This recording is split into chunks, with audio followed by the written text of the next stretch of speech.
श्री गणेशाय नमः। ओम नमो भगवते वासुदेवाय। राधे राधे। आशा करती हूँ कि आप सभी लोग खुश होंगे, स्वस्थ होंगे, मस्त होंगे। आज मैं आप लोगों को बताने जा रही हूँ पौष मास कृष्ण पक्ष में जो एकादशी का व्रत किया जाएगा। यह व्रत जो कि सफला एकादशी है, पौष मास कृष्ण पक्ष की सफला एकादशी के व्रत का महात्म्य। पौष मास कृष्ण पक्ष एकादशी को सफला एकादशी का व्रत किया जाता है। इस दिन भगवान नारायण का नारियल, सुपारी, आंवला, अनार, लौंग आदि से विधिवत पूजन करना चाहिए। इस व्रत को धारण करने वाले प्रातः काल स्नान करके भगवान की आरती करें तथा भोग लगाएं। ब्राह्मण तथा गरीबों को भोजन अथवा दान देना चाहिए। रात में जागरण करते हुए कीर्तन पाठ करना चाहिए। इस व्रत को करने से समस्त कार्यों में सफलता मिलती है, इसलिए इसका नाम सफला एकादशी है। अब मैं आप लोगों को कथा सुनाने जा रही हूँ। राजा महिष्मान के 4 बेटे थे। सबसे बड़ा पुत्र सुम्पक बड़ा दुष्ट और पापी था। वह पिता के धन को कुकर्मों में नष्ट करता रहता था। दुखी होकर के राजा ने उसे देश निकाला कर दिया, परंतु उसकी लूटपाट की आदत न छूटी। एक बार उसे 3 दिन भोजन ही नहीं नसीब हुआ। वह भोजन की तलाश में एक साधु की कुटिया पर जा पहुंचा। उस दिन सफला एकादशी थी। महात्मा ने उसका मीठी वाणी से सत्कार किया और कुछ खाने के लिए भोजन दिया। महात्मा के इस व्यवहार से उसकी बुद्धि परिवर्तित हो गई। उसने सोचा कि मैं भी मनुष्य ही हूँ, पर कितना दुराचारी और पापी हूँ। वह साधु के चरणों पर गिर पड़ा। साधु ने उसे अपना शिष्य बना लिया। धीरे धीरे उसका चरित्र निर्मल होता गया। वह महात्मा की आज्ञा से एकादशी का व्रत करने भी लगा। जब वह बिल्कुल बदल गया तो महात्मा ने उसके सामने अपना असली रूप प्रकट किया। महात्मा के वेश में उसके सामने उसके पिता खड़े थे। पुत्र के सद्गुणों से युक्त जान करके राजा महिष्मान ने उसे राजकाज सौंप दिया। लुम्पक ने राजकाज संभाल करके आदर्श प्रस्तुत किया। लुम्पक आजीवन सफला एकादशी का व्रत रखने लगा। भगवान विष्णु की जय हो। जिस प्रकार से लुम्पक की बुद्धि भगवान ने परिवर्तित कर दी और जीवन में उसे सफल बनाया, इसी प्रकार से कथा कहने वाले के और कथा सुनने वाले के भगवान सारी समस्याओं को समाप्त करें और जीवन में उसे सफलता प्रदान करें। भगवान विष्णु की जय हो। अब मैं आप लोगों को सफला एकादशी की एक दूसरी कथा सुनाने जा रही हूँ। पौष मास कृष्ण पक्ष की सफला एकादशी की कथा। युधिष्ठिर जी ने पूछा भगवान श्री कृष्ण से कि हे स्वामी, पौष मास के कृष्ण पक्ष में जो एकादशी होती है उसका नाम क्या है, उसकी क्या विधि है तथा उसमें किस देवता की पूजा की जाती है, यह बताएं। भगवान श्री कृष्ण ने कहा कि हे राजेंद्र, बतलाता हूँ, सुनो। बड़े दक्षिण वाले यज्ञों से भी मुझे उतना संतोष नहीं होता है जितना एकादशी व्रत के अनुष्ठान से होता है। इसलिए सर्वथा प्रयत्न करके एकादशी का व्रत करना चाहिए। पौष मास के कृष्ण पक्ष में सफला नाम की एकादशी होती है। उस दिन पूर्वोक्त विधान से ही विधि पूर्वक भगवान नारायण की पूजा करनी चाहिए। एकादशी कल्याण करने वाली है, अतः इसका व्रत अवश्य ही करना चाहिए। जैसे नागों में शेषनाग, पक्षियों में गरुड़, देवताओं में श्री विष्णु तथा मनुष्यों में ब्राह्मण श्रेष्ठ है, उसी प्रकार संपूर्ण व्रतों में एकादशी तिथि का व्रत श्रेष्ठ है। हे राजन, सफला एकादशी को नाम मंत्रों का उच्चारण करके फलों के द्वारा श्री हरि का पूजन करें। नारियल के फल, सुपारी, बिजौरा नींबू, जमीरा नींबू, अनार, सुंदर आंवला, लौंग, बेर तथा विशेषतः आम के फलों से देव देवेश्वर श्रीहरि की पूजा करनी चाहिए। इसी प्रकार धूप दीप से भी भगवान की अर्चना करनी चाहिए। सफला एकादशी को विशेष रूप से दीप दान करने का विधान है। रात को वैष्णव पुरुषों के साथ जागरण करना चाहिए। जागरण करने वालों को जिस फल की प्राप्ति होती है वह हजारों वर्ष तपस्या करने से भी नहीं मिलता है। हे नरश्रेष्ठ, अब सफला एकादशी की शुभ कारणी कथा सुनो। चंपावती नाम से विख्यात एक पुरी है जो कभी राजा महिष्मति की राजधानी थी। राजा महिष्मति के 5 पुत्र थे। उनमें से जो ज्येष्ठ था वह सदा पाप कर्म में ही लगा रहता था, पर स्त्रीगामी और वैसा आसक्त था। अपने पिता के धन को पाप कर्म में ही खर्च किया करता था। वह सदा दुराचार परायण तथा ब्राह्मणों का निंदक था। वैष्णवों और देवताओं की भी हमेशा निंदा किया करता था। अपने पुत्र को ऐसा पापाचारी देकर के राजा महिष्मति राजकुमारों में उसका नाम लुम्भक रखा। फिर पिता और भाइयों ने मिलकर के उसे राज्यों से बाहर निकाल दिया। लुम्भक उस नगर से निकल करके गहन वन में चला गया। वहीं रह करके उस पापी ने प्रायः समूचे नगर का धन लूट लिया। एक दिन जब वह चोरी करने के लिए नगर में आया तो रात में पहरा देने वाले सिपाहियों ने उसे पकड़ लिया, किंतु जब उसने अपने को राजा महिष्मति का पुत्र बतलाया तो सिपाहियों ने उसे छोड़ दिया। फिर वह पापी वन में लौट आया और प्रतिदिन मांस तथा वृक्षों के फल खाकर जीवन निर्वाह करने लगा। उस दुष्ट का विश्राम स्थान पीपल वृक्ष के निकट था। वहाँ बहुत वर्षों का पुराना पीपल का वृक्ष था। उस वन में वह वृक्ष एक महान देवता माना जाता था। पाप बुद्धि लुम्भक वही निवास करता था। बहुत दिनों के पश्चात एक दिन किसी संचित पुण्य के प्रभाव से उसके द्वारा एकादशी व्रत का पालन हो गया। पौष मास में कृष्ण पक्ष की 10वीं के दिन पापिष्ठ लुम्भक ने वृक्षों के फल खाए और वस्त्रहीन होने के कारण रात भर जाड़े का कष्ट भोगा। उस समय न तो उसे नींद आई और न ही उसे आराम मिला। वह निष्ठ प्राण सा हो रहा था। सूर्योदय होने पर भी उस पापी को होश नहीं हुआ। सफला एकादशी के दिन भी लुम्भक बेहोश पड़ा रहा। दोपहर होने पर उसे चेतना प्राप्त हुई। फिर वह इधर उधर दृष्टि डाल करके वह आसन से उठा और लंगड़े की भांति पैरों से बार बार लड़खड़ाता हुआ वन के भीतर गया। वह भूख से दुर्बल और पीड़ित हो रहा था। हे राजन, उस समय लुम्भक बहुत से फल लेकर ज्यों ही विश्राम स्थान पर लौटा त्यों ही सूर्यदेव अस्त हो गए। तब उसने वृक्ष की जड़ में बहुत से फल निवेदन करते हुए कहा, इन फलों से लक्ष्मीपति भगवान विष्णु संतुष्ट हों। यूं कह करके लुम्भक ने रात भर नींद नहीं ली। इस प्रकार अनायास ही उसने इस व्रत का पालन कर लिया। उस समय सहसा आकाशवाणी हुई, हे राजकुमार, तुम सफला एकादशी के प्रसाद से राज्य और पुत्र को प्राप्त करोगे। बहुत अच्छा कहकर उसने वह वरदान को स्वीकार किया। इसके बाद उसका रूप दिव्य हो गया। तब से उसकी बुद्धि भगवान विष्णु के भजन में लग गई। दिव्य आभूषणों की शोभा से संपन्न उसे अकंटक राज्य प्राप्त किया और 15 वर्षों तक वह उसका संचालन करता रहा।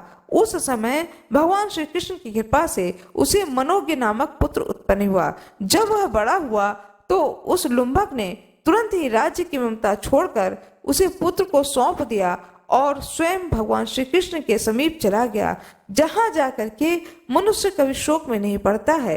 राजन, इस प्रकार जो सफला एकादशी का उत्तम व्रत को करता है वह इस लोक में सुख को भोग करके मरने के पश्चात मोक्ष को प्राप्त होता है। संसार में वे मनुष्य धन्य हैं जो सफला एकादशी के व्रत को करने में लगे रहते हैं। उन्हीं का जन्म सफल है। हे महाराज, इसकी महिमा को पढ़ने, सुनने तथा उसके अनुसार आचरण करने से मनुष्य राजसूय यज्ञ का फल पाता है।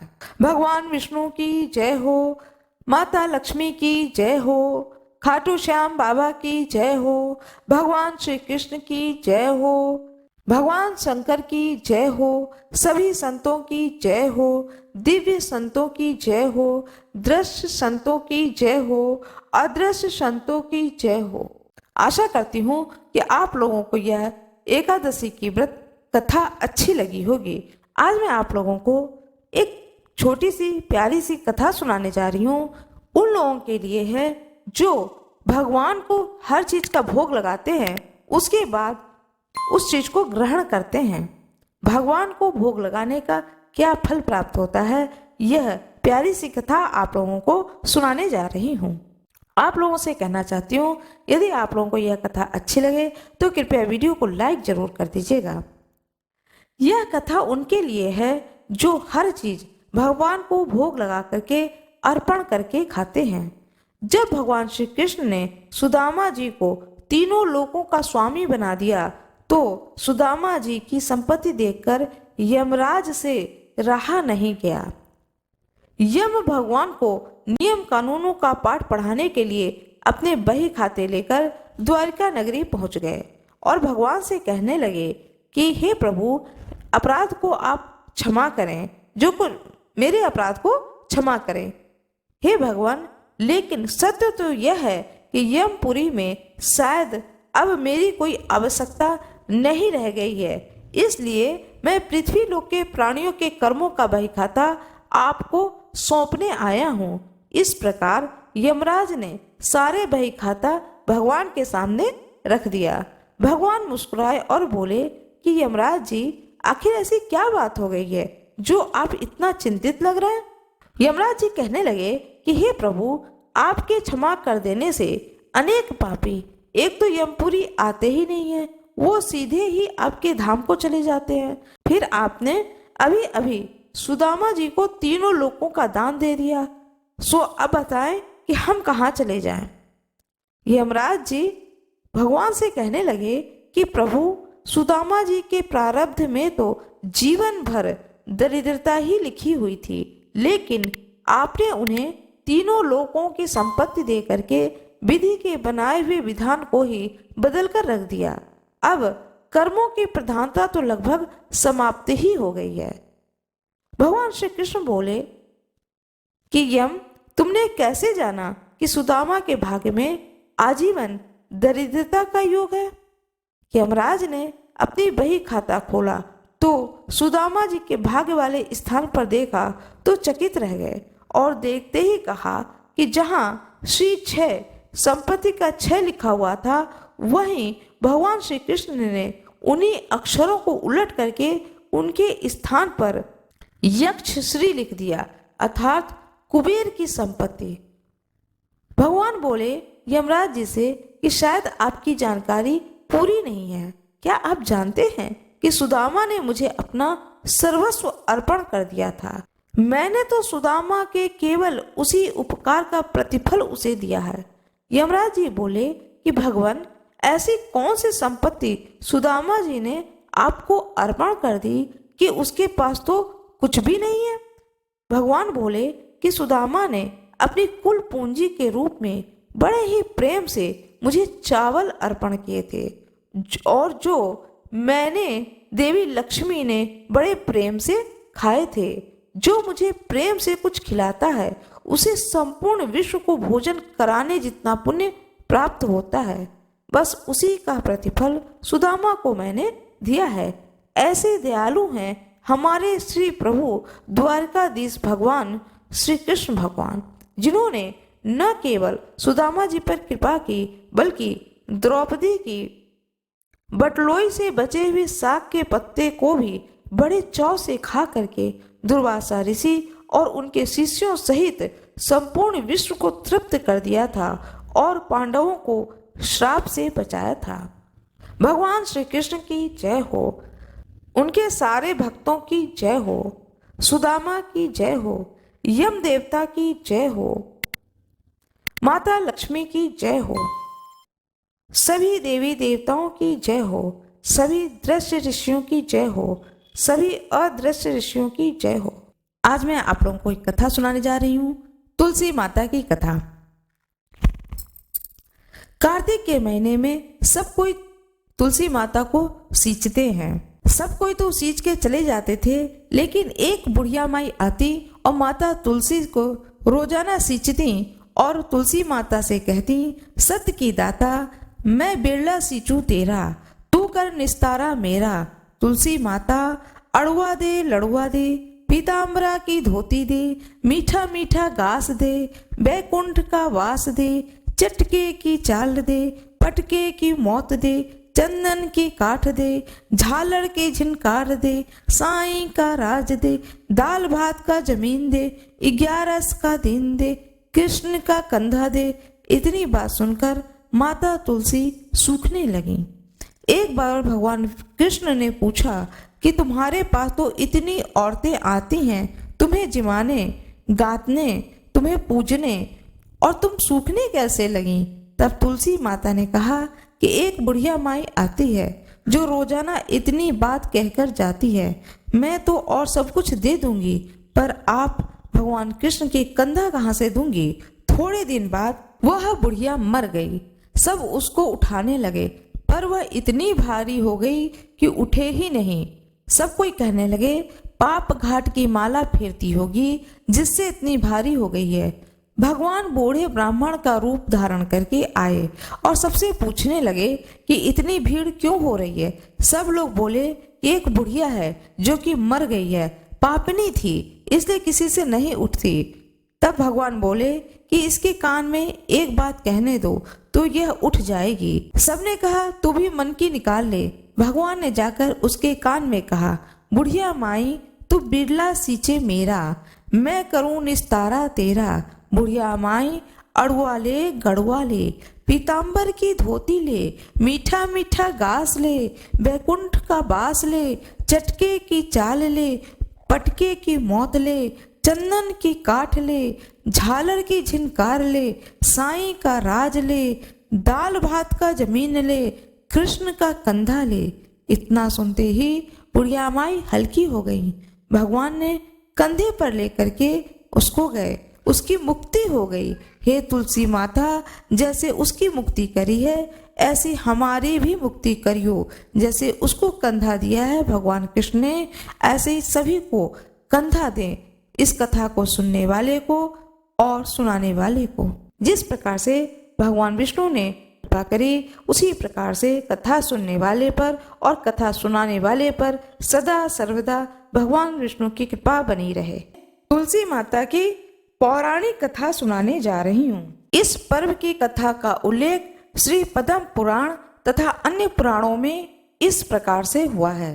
प्राचीन काल में जालंधर नामक एक दैत्य ने अपने उत्पातों के कारण सभी को भयभीत कर रखा था। उसकी पत्नी वृंदा रूपवती होने के साथ एक पतिव्रता स्त्री थी। उसी के प्रताप से वह सर्व विजय बना हुआ था। उस दैत्य से भयभीत होकर ऋषि मुनि और देवतागण भगवान विष्णु के पास जाकर अपनी विपदा सुनाने लगे, तो उन्होंने वृंदा का पति धर्म भंग करके उसका बल क्षीण करने का निश्चय किया। भगवान विष्णु ने अपनी योग माया से एक मृत शरीर वृंदा के आंगन में फेंकवा दिया। वृंदा ने उसे अपने पति का शरीर समझकर उसका आलिंगन कर लिया। इससे उसका पति धर्म नष्ट हो गया, जबकि उसका पति तो देवलोक में इंद्र से युद्ध कर रहा था। इधर वृंदा का सतीत्व नष्ट हुआ और उसका पति युद्ध में हारकर मृत्यु को प्राप्त हुआ। जब वृंदा को वस्तु स्थिति की ज्ञात हुई कि यह सब भगवान का छल कपट था, तो उसने क्रोधित होकर भगवान विष्णु को शाप दे दिया कि जिस प्रकार तुमने मुझसे छल से पति वियोगी बनाया है, ठीक उसी तरह तुम भी अपनी पत्नी का छल पूर्वक हरण होने पर उसके वियोग को सहने के लिए मृत्यु लोक में जन्म लोगे। इतना कहकर वृंदा अपने पति के शव के साथ उसके वियोग में तड़पती हुई सती हो गई। कालांतर में राम अवतार के समय भगवान राम को सीता का ऐसा ही वियोग सहन करना पड़ा। पार्वती ने वृंदा की भस्म में तुलसी, आंवला और मालती के वृक्ष लगाए। इनमें से तुलसी को भगवान विष्णु ने वृंदा का रूप समझकर अपनाया। कुछ लोग यह भी मानते हैं कि भगवान विष्णु ने छल से वृंदा का सतीत्व भंग कराया था, तो उसने उन्हें पत्थर बनने का शाप दिया था। इस पर भगवान ने कहा था कि तुम मुझे लक्ष्मी से भी अत्यंत प्रिय हो। यह सब तुम्हारे सतीत्व का ही फल है कि तुम तुलसी बनकर तुम सदा मेरे साथ रहोगी। जो भी तुम्हारे साथ मेरा विवाह करेगा वह परम धाम को प्राप्त होगा। यही कारण है कि शालिग्राम की पूजा बिना तुलसी दल चढ़ाए अधूरी मानी जाती है। इसी प्रकार तुलसी जी की पूजा की जाती है। प्रातःकाल और सायंकाल दोनों समय में तुलसी माता की पूजा की जाती है। आज मैं आप लोगों को शनिवार की कथा सुनाने जा रही हूँ। एक ब्राह्मण था, पाठ करने जा रहा था। रास्ते में शनिश्चर महाराज मिल गए। ब्राह्मण बोला, कहाँ जा रहे हो? शनिश्चर महाराज बोले, राजा के लगने जा रहा हूँ। ब्राह्मण बोला, राजा को लगेगा तो सारी प्रजा दुखी हो जाएगी, मेरे को लग जा। शनिश्चर बोला, कितने समय के लिए? तो ब्राह्मण बोला, 7 साल की 9 ओटी जाए, 5 साल की न ओटी जाए, 2.5 साल की न ओटी जाए, 1.25 साल की न ओटी जाए, 1.25 पहर की ओट ली। ब्राह्मण नदी के किनारे जाकर के बैठ गया, आसन बिछा करके पाठ करने लगा। ओम नमो भगवते वासुदेवाय नमः 5 बार कह करके माला फेरने लगा। नदी में 2 मतीरे बहे जा रहे थे, उसने निकाल के घोड़े के नीचे रख दिया। मतीरे राजा के लड़के के सिर बन गए। एक आदमी ने देखा कि ब्राह्मण ने राजा के लड़कों के सिर काट के रखे हैं, तो ब्राह्मण ने कहा कि किसी से कहियो मत, मुझे शनि की दशा लग रही है। उसने एक से कह दी तो यह बात पूरे नगरी में फैल गई। राजा ने आदेश दिया कि ब्राह्मण को सूली पे चढ़ा दो। ब्राह्मण को लाया गया, सूली पे लटकाया गया, सूली टूट गई। सोने की घड़वाई वो भी टूट गई, चांदी की घड़वाई वो भी टूट गई। जो भी सूली घड़वाए वही टूट जाए। इतनी देर में 1.25 पहर पूरा हो गया। राजा का लड़का खेलते खेलते आ गया। रानी बोली, महाराज, ब्राह्मण सूली पे चढ़ा दिया होगा, हमारा कैसे पाप उतरेगा? राजा बोला, जाके देखो। देखा तो ब्राह्मण पाठ कर रहा है। उससे पूछा, हे विप्रवर, ऐसा कैसे हो गया? ब्राह्मण बोला, मैं तो पाठ करने जा रहा था, रास्ते में शनिश्चर महाराज मिल गए और मैंने उनसे पूछा कि महाराज आप कहाँ जा रहे हो? तो शनिश्चर महाराज बोले कि मैं राजा के लगने जा रहा हूँ। तब मैंने बोला कि राजा के ना लगो, यदि तुम राजा के लग जाओगे तो पूरी प्रजा दुखी हो जाएगी। एक काम करो, तुम मेरे लग जाओ। शनिश्चर बोला, कितने समय के लिए मैं तुम्हारे लग जाऊं? तब मैंने कहा कि 7 साल की ना ओटी जाए, 5 साल की ना ओटी जाए, 2.5 साल की ना ओटी जाए, 1.25 साल की ना ओटी जाए, 1.25 पहर की ओटी ले।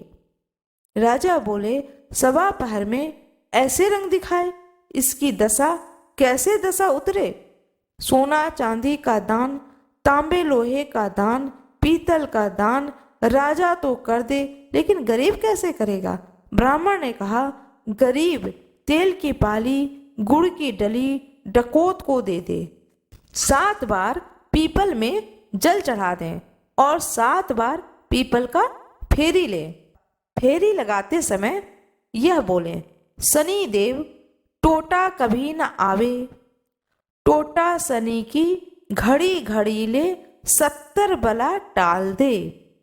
7 बार कह दें, 7 बार जल चढ़ा दें, 7 बार पीपल के वृक्ष का फेरी ले लें, सारी बला टल जाए।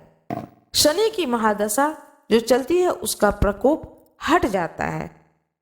इस तरह से पूजा करने से, कथा को सुनने से और पीपल देवता की फेरी लगाने से। शनि देवता की जय हो, ब्राह्मण देवता की जय हो, विष्णु भगवान की जय हो, माता लक्ष्मी की जय हो, सूर्य भगवान की जय हो, हनुमान जी की जय हो, सभी भक्तों की जय हो, सभी ऋषि मुनियों की जय हो। आशा करती हूँ कि आप लोगों को यह कथा अच्छी लगी होगी। यदि आप लोगों को यह कथा अच्छी लगी हो तो कृपया वीडियो को लाइक जरूर कर दीजिएगा, चैनल को सब्सक्राइब कर दीजिएगा, बेल आइकन अवश्य ही दबा दीजिएगा। देखिए, लाइक करने में आप लोगों का कोई भी नुकसान नहीं है, इसलिए कृपया लाइक जरूर कर दीजिएगा। आप सभी लोगों का बहुत बहुत धन्यवाद।